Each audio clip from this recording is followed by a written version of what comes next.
اور ان کی والدہ جو ہیں وہ بھی حضرت ابو بکر صدیق کی پوتی ہے، یعنی ام فروا والد کے نام سے قاسم بن محمد بن ابو بکر اور والدہ کے نام سے اسماء بنت عبد الرحمن بنت ابو بکر، یعنی نبی کریم صلی اللہ تعالی علیہ وآلہ وسلم کے یار غار حضرت ابو بکر صدیق کی اولاد دونوں طرف سے جو ہے یہ حضرت ام فروا کا ننہال بھی حضرت ابو بکر صدیق ہے اور ددہال بھی حضرت ابو بکر صدیق ہے، یعنی حضرت امام جعفر صادق والد کی طرف جو نسبت ہے وہ رسول خدا صلی اللہ تعالی علیہ وآلہ وسلم کے ساتھ، مولا کائنات کے ساتھ، اور والدہ کی طرف سے نسبت جو ہے وہ حضرت ابو بکر صدیق رضی اللہ تعالیٰ عنہ۔ تو خود حضرت امام جعفر صادق فرماتے ہیں والدنی ابو بکر مرتین، فرمایا میں وہ ہوں جس کو ابو بکر کے ساتھ دو طرح سے نسبت ہے کہ میری والدہ کا ننہال بھی حضرت ابو بکر صدیق ہے اور ددہال بھی حضرت ابو بکر صدیق رضی اللہ تعالیٰ۔ تو حضرت امام جعفر صادق یہ مولا کائنات حضرت علی المرتضیٰ شیر خدا کرم اللہ تعالی وجہ الکریم کی اولاد، تو مولا کائنات حضرت علی المرتضیٰ شیر خدا کرم اللہ تعالی وجہ الکریم نبی کریم صلی اللہ تعالی علیہ وآلہ وسلم سے جو علم ملا، کیونکہ آقا دو جہاں صلی اللہ تعالی علیہ وآلہ وسلم نے شاید فرمایا نا کہ انا مدینۃ العلم وعلی بابھا، کہ میں علم کا شہر ہوں، علی اس کا دروازہ ہے۔ تو اللہ رب العالمین احکم الحاکمین نے محبوب کریم صلی اللہ تعالی علیہ وآلہ وسلم کے صدقے حضرت مولا کائنات کو کتنا علم عطا فرمایا، کتنا علم عطا فرمایا کہ اس کی مثال ممکن نہیں۔ آقا تو جہاں صلی اللہ تعالی علیہ وآلہ وسلم نے فرمایا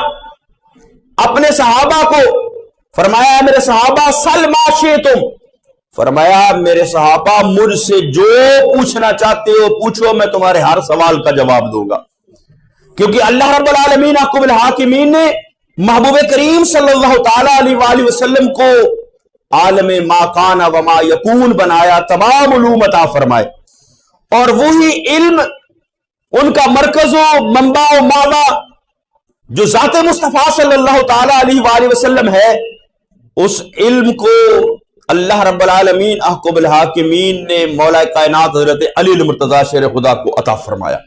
کیونکہ آقا جو جہاں صلی اللہ تعالی علیہ وآلہ وسلم نے فرمایا میں علم کا شہر ہوں، علی اس کا دروازہ ہے۔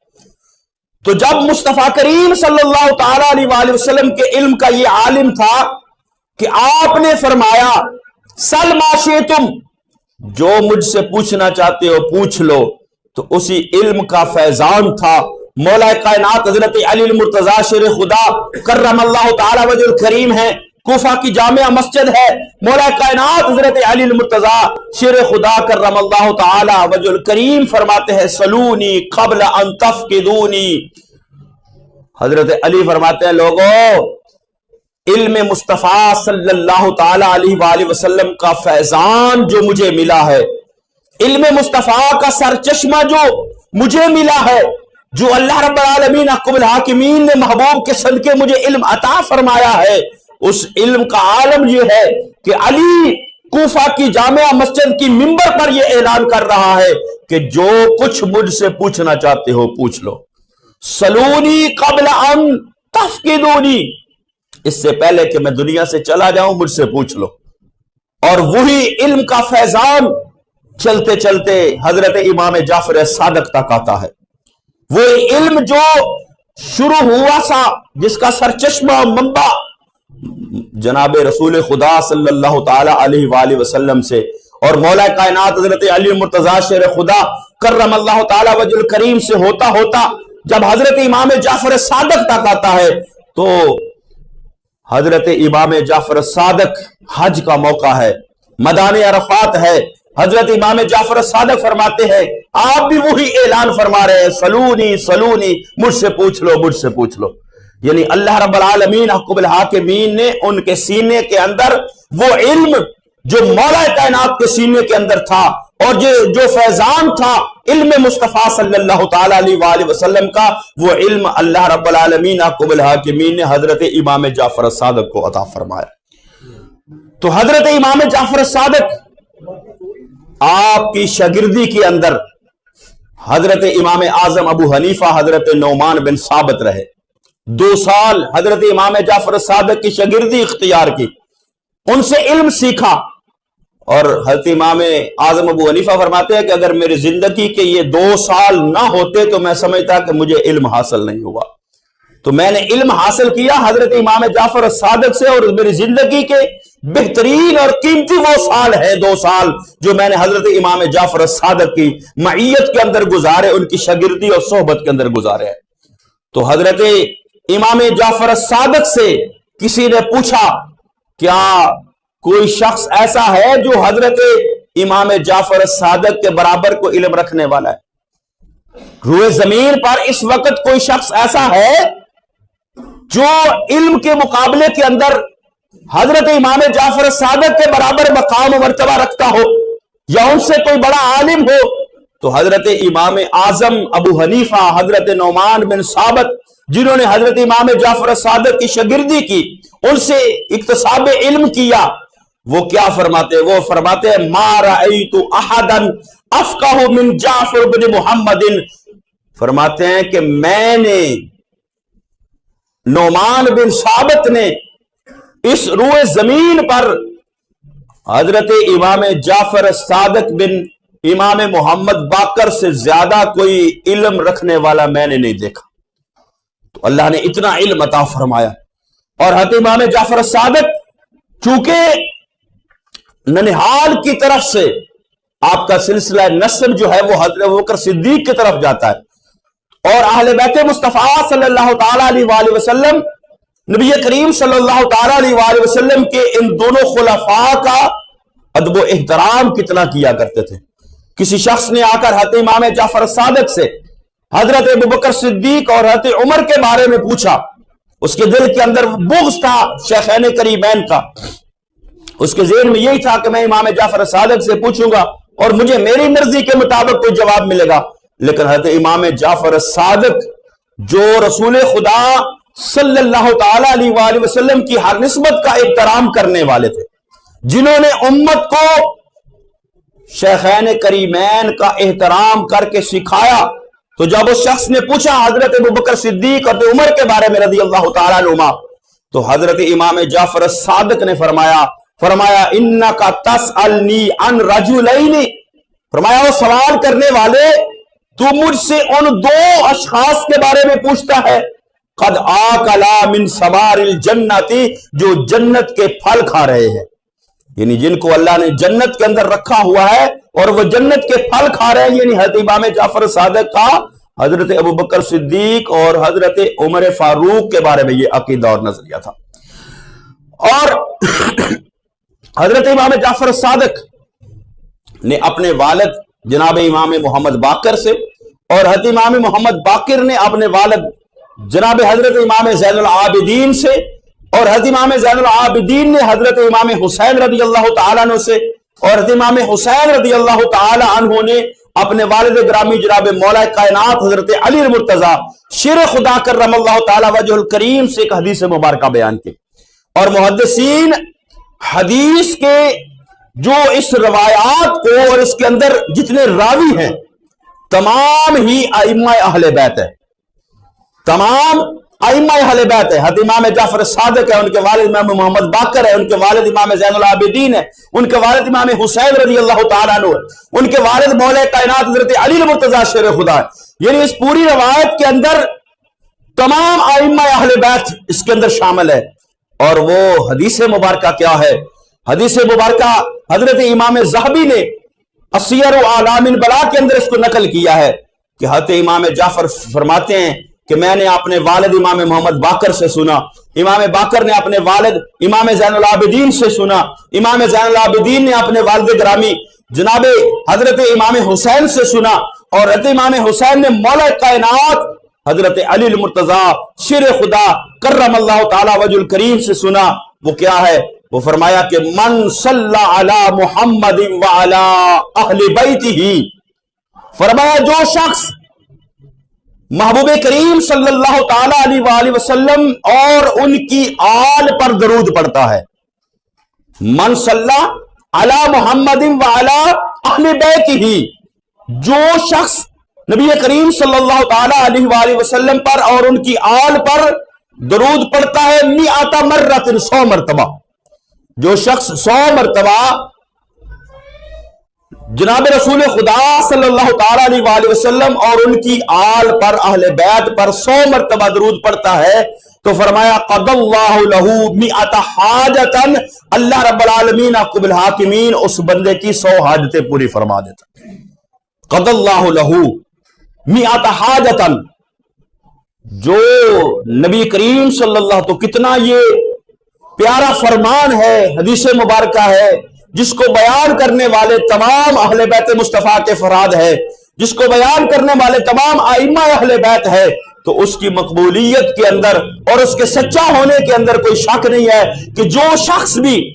نبی کریم صلی اللہ تعالی علیہ وآلہ وسلم پر اور آپ کی آل پر درود پڑھتا ہے، درود پڑھتا ہے اللہم صلی علی محمد وعلی آل محمد،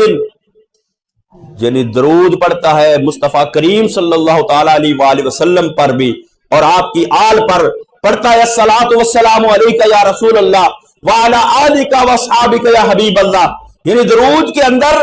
نبی کریم صلی اللہ تعالی علیہ وآلہ وسلم کے ساتھ اہل بیت مصطفیٰ،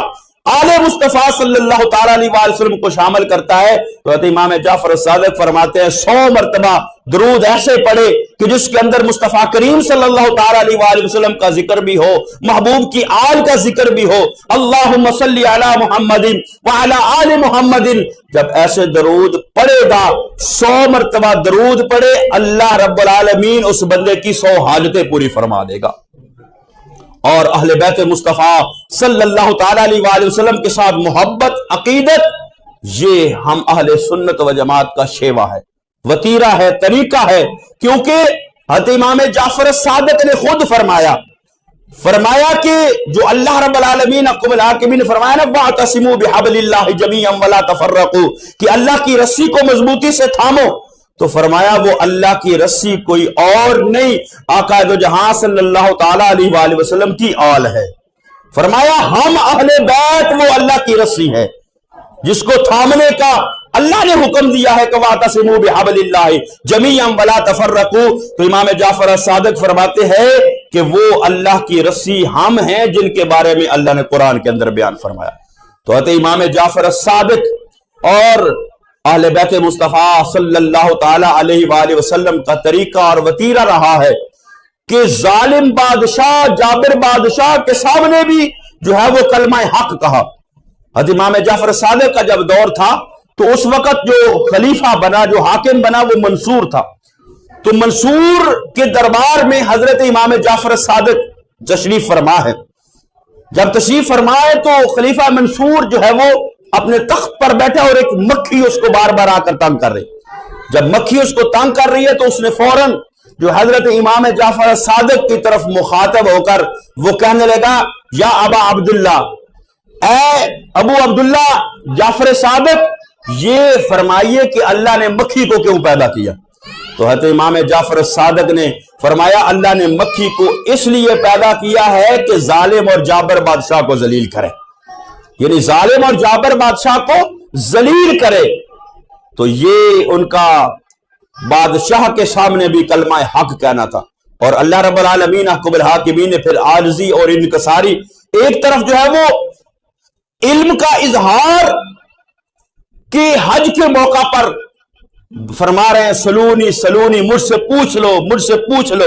یعنی اپنے علم کا اظہار فرما رہے ہیں، اور دوسری طرف عاجزی اور انکساری اتنی ہے کہ اپنے غلاموں کے درمیان تشریف فرمائے، غلاموں کے درمیان تشریف فرمائے، اپنے غلاموں کو یہ فرما رہے ہیں کہ آؤ ہم ایک دوسرے کے ساتھ عہد کرے اور ایک دوسرے کے ساتھ یہ وعدہ کرے کہ ہم میں سے جو بھی کل قیامت والے دن نجات پا جائے گا وہ اپنے دوسرے ساتھیوں کی شفاعت کرے گا۔ یہ عاجزی اور انکساری ہے، آل رسول ہے، نسل رسول ہے، اولاد رسول ہے، اللہ نے اتنا مقام عطا فرمایا، اتنا مرتبہ عطا فرمایا، لیکن اس کے باوجود انکساری کتنی ہے، عاجزی کتنی ہے اپنے غلاموں کو، خدام کو۔ یہ فرما رہے کہ آؤ آپس میں عہد کریں، وعدہ کریں ایک دوسرے کے ساتھ کہ کل قیامت والے دن جو ہم میں سے نجات پا جائے گا وہ دوسرے لوگوں کی شفاعت کرے گا۔ تو غلاموں نے عرض کی، اے ابن رسول صلی اللہ تعالی علیہ وآلہ وسلم، آپ مصطفیٰ کریم صلی اللہ تعالی علیہ وآلہ وسلم کے نواسے ہیں، آپ کے نانا جان ساری کائنات کی شفاعت کرنے والے ہیں، شفیع دو عالم ہیں، ساری کائنات کی شفاعت کرنے والے ہیں، آپ کو ہماری شفاعت کی کیا ضرورت ہے؟ یعنی آپ تو وہ ہے جن کی شفاعت سے اللہ ہم گناہگاروں کو جنت عطا فرمائے گا، آپ کے نانا جان ساری کائنات کی شفاعت کرنے والے ہیں، تو آپ کو کیا ضرورت ہے؟ تو عاجزی اور انکساری دیکھیے، آپ فرمانے لگے کہ مجھے اپنے اعمال سے شرم آتی ہے کہ کس منہ سے میں اپنے نانا جان کا سامنا کروں۔ اتنی عاجزی اور انکساری، آج ہم 4 حرف پڑھ لیں، 4 سجدے کر لیں تو ہمارے اندر اکڑ اور اتنی آ جاتی ہے کہ ہم کسی دوسرے کو کچھ سمجھتے ہی نہیں ہیں۔ لیکن جتنا اللہ عطا فرمائے اتنی بندے کے اندر عاجزی اور انکساری ہونی چاہیے۔ تو یہ سبق ملتا ہے امام جعفر صادق کی زندگی سے کہ اتنا علم ہونے کے باوجود، اتنی اعلیٰ نسبت ہونے کے باوجود، نبی کریم صلی اللہ تعالی علیہ وآلہ وسلم کے خاندان کا فرد ہونا، اس سے بڑی نسبت کوئی نہیں، اس سے بڑا مقام کوئی نہیں، اس سے اعلیٰ شرف کوئی نہیں ہے کہ نبی کریم صلی اللہ تعالی علیہ وآلہ وسلم کے نواسے ہیں، اولاد رسول ہے، آل رسول ہے، اہل بیت مصطفیٰ صلی اللہ تعالی علیہ وآلہ وسلم ہیں، لیکن عاجزی اور انکساری اتنی کہ اپنے آپ کو یہ فرما رہے ہیں کہ مجھے شرم آتی ہے کہ میں اپنے اعمال، میرے اعمال جو ہے وہ مجھے شرم آتی ہے، میں کس منہ سے اپنے نانا جان کا سامنا کروں گا۔ تو اللہ رب العالمین احکم الحاکمین ہمیں ائمہ اہل بیت، خاندان مصطفیٰ صلی اللہ تعالی علیہ وآلہ وسلم کے ساتھ جو ہے وہ ادب و احترام والا رشتہ اور ان کی سیرت کو اپنانے کی اللہ ہمیں توفیق نصیب فرمائے۔ تو جس طرح حضرت امام جعفر صادق نے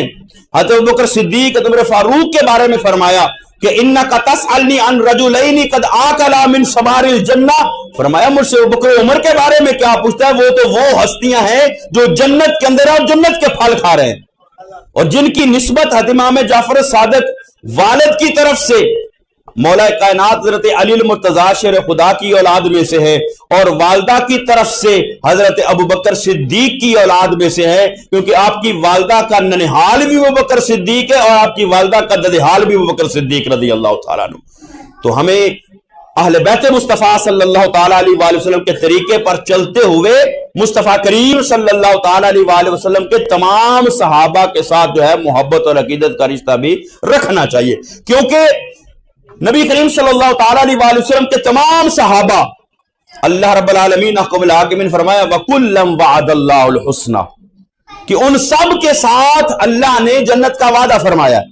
سارے صحابہ جنتی ہیں، مصطفیٰ کریم صلی اللہ تعالیٰ علیہ وآلہ وسلم کے تمام صحابہ۔ اور صحابی مکتوبات شریف کے اندر ہے، شیخ احمد سرندی فاروقی یہ فرماتے ہیں کہ ایک صحابی کو پہلے لمحے کے اندر جو مقام ملتا ہے، یعنی صحابی جب کلمہ پڑھتا ہے، کلمہ پڑھ کر مسلمان ہوتا ہے، نبی کریم صلی اللہ تعالیٰ علیہ وآلہ وسلم کی زیارت سے مشرف ہوتا ہے، تو پہلے لمحے کے اندر ہی اس کو جو عروج اور بلندی مل جاتی ہے، جو مقام و مرتبہ مل جاتا ہے، وہ کائنات کے سارے غوث قطب ابدال اپنی زندگی کے آخری لمحے میں بھی اس کو حاصل نہیں کر سکتے۔ تمام غوث قطب ابدال ولی جو صحابی نہیں، وہ ساری زندگی ریاضت کریں، عبادت کریں، اللہ کی بندگی کریں، وہ ساری زندگی کے شب و روز اس طرح گزارے تو وہ ساری زندگی کی آخری لمحے میں بھی اس فضیلت کو نہیں پا سکتے جو فضیلت ایک صحابی کو کلمہ پڑھتے فوراً اگلے لمحے نصیب ہو جاتی ہے، کیونکہ اس کو صحابیت کا درجہ مل جاتا ہے، ایک صحابیت کا مقام اور مرتبہ مل جاتا ہے۔ تو اللہ نے فرمایا وَكُلًّا وَعَدَ اللَّهُ الْحُسْنَى، تمام صحابہ کے ساتھ اللہ نے جنت کا وعدہ فرمایا، اور تمام صحابہ کے بارے میں